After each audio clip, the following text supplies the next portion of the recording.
حضرت جتنا بھی لڑے یاد رکھو آپ کو شدت پسند ہوئے نہیں بولنا چاہیے.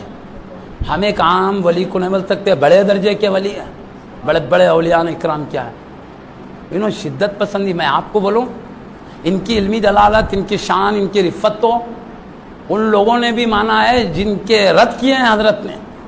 بھائی تم غلط ہے بھائی صحیح ہو جاؤ بولے. میں بولوں آپ کو دیوبند کے بڑے مفتی اس زمانے کے کیا بولے, بعض پیچیدہ مسئلے آ جاتے ہیں, کچھ حل نہیں ہوتا تو ہم کو سیدی امام احمد رضا قبلہ رضی اللہ عنہ کی طرف اشارہ کر کے لیا حضرت کا فتاوی رضوی دیکھ لیتے ہیں تو مسئلہ حل ہو جاتا ہے. مطلب کہنے کا ہے ہم سے کچھ اختلافات لیکن علمی معاملے میں بہت اونچے ہے بولنے کا مطلب ہوا. اور میں بولوں آپ کو اب اشرف علی تھانوی صاحب کو فتویٰ دیے حضرت دیے, بولے تو کیا کرے بھائی تمہاری عبارت ایسی آئی ہے, ایسی عبارت آئی ہے, دیکھو کچھ اچھا مطلب ہے تو بتاؤ. کوئی اچھا مطلب نہیں کر رہا, خالی بے ادبی نظر آ رہی. بولے تم بتائے تو میں تمہارے کو فتویٰ آیا. اب مفتی کے عہدے پہ بیٹھے تو فتویٰ مانگے تو دینا پڑتا نا.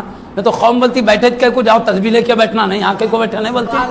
اب بیٹھے تو جواب دینا پڑتا. اب پوسٹر تو نہیں چھاپے تھے نا بھائی, پوچھے تو دیے, مجبوری ہے. اب فتویٰ دیے تو شدت, نہیں دیے تو کیا نہیں بیٹھے کہیں کو بولیں گے. اب کیا بولو, نہیں دینا بھی مشکل, دینا بھی مشکل. نہیں دیے تو بیٹھے کہیں کو حضرت تسبیح لے کے نہیں بیٹھنا کیا بولتے ہیں. اور دیے تو کیا شدت پسندی, کیا شدت بولے تو گھر کی ہے شریعت, جو شریعت کا حکم ہے وہ بتانا پڑتا نا. تو جو شریعت کا حکم تھا وہ بتائے. اب شدت بولے تو کیا, اچھا شدت کیا, آپ کا سنجیدہ انداز دیکھیے. آپ کو فتوے دینے کا شوق نہیں تھا. ارے آپ گناہوں سے بدعقیدیوں سے بچانے آئے تھے, بدعقیدیوں میں پھنسانے نہیں آئے تھے. تو آپ تو چاہتے تھے درس کے ذریعے انہیں سیدھے راستے پر لائے, اسی لیے آپ نہیں چاہتے تھے فتویٰ دینے میں جلد بازی کریں. آپ نے ایک رسالہ لکھا, ایک خط لکھا, لکھ کے بولا بھائی تمہارے بارے میں خط آیا, بولو کیا مطلب ہے تمہاری, بے ادبی نظر آ رہی, تم بے ادبی ہے, کچھ اسلامی پہلو ہے تو بولو. میں بول سکتا ہوں ان کی مطلب یہ نہیں ہے اسلامی پہلو ہے, میں بولتا ہوں انہوں کافر نہیں ہوتے بول دیتا ہوں. بولے تو خط کا جواب نہیں آیا تو کیا کرے بھی رجسٹری کرے. خط بولے تو پہنچا نہیں پہنچا, بحثاں نکلتے اس میں سے. اب یہ رجسٹری بولے تو سیدھا لے جا کے پہنچا کے لاتا انہیں, لیے کیا نہیں لیے سوب رہتا اس کے اندر. تو اب اس میں کیا لکھے, دیکھو میں خط بھیجا تھا جواب نہیں آیا, میں رجسٹری کروں, اس کا جواب میرے پاس 8 دن میں آ سکتا ہے. اتنے میں اگر آپ جواب دے دیں تو میں آپ کو فتویٰ بولوں گا, روک کے رکھوں گا. فتویٰ دے دیں گے تو تمہاری جو بھی وضاحت کریں گے میں وضاحت کے مطابق فتویٰ دے دوں گا.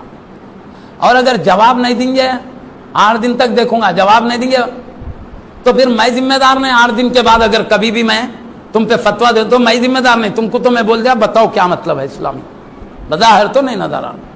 اور اگر جواب رجسٹری واپس کر دیے, قبول ہی نہیں کرے تو میں فتویٰ دوں گا, تب بھی ذمہ دار نہیں ہوں. تو میرا کام تو کیا, تم جواب نہیں دے رہے بولے نا.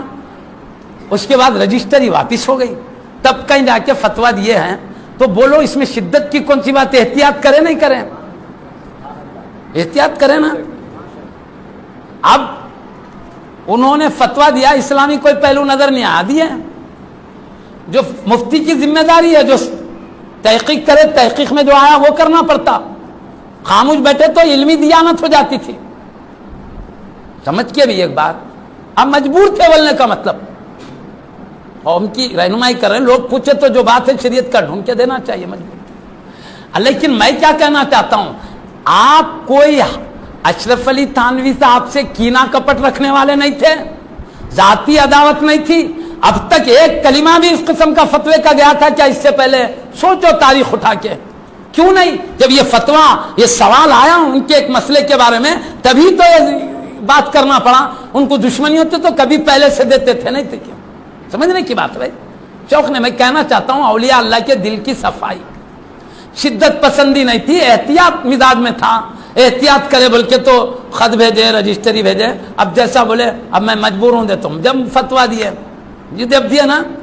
اچھا انہوں نے فتویٰ دیا کفر کا عبارت کی بنیاد پر, دیگر بنیاد پہ نہیں. جو اچھے چیزاں جو غلط ہے غلط دیے نا. اب حضرت اشرف علی تھانوی صاحب سے پوچھا گیا کیا اعلیٰ حضرت آپ کو کفر کا فتویٰ دیے اس عبارت میں, آپ کا کیا خیال ہے اس فتوے کے بارے میں؟ وہ بھی پڑھا ہوں میں. کیا جواب دیا معلوم؟ وہ نبی کے عشق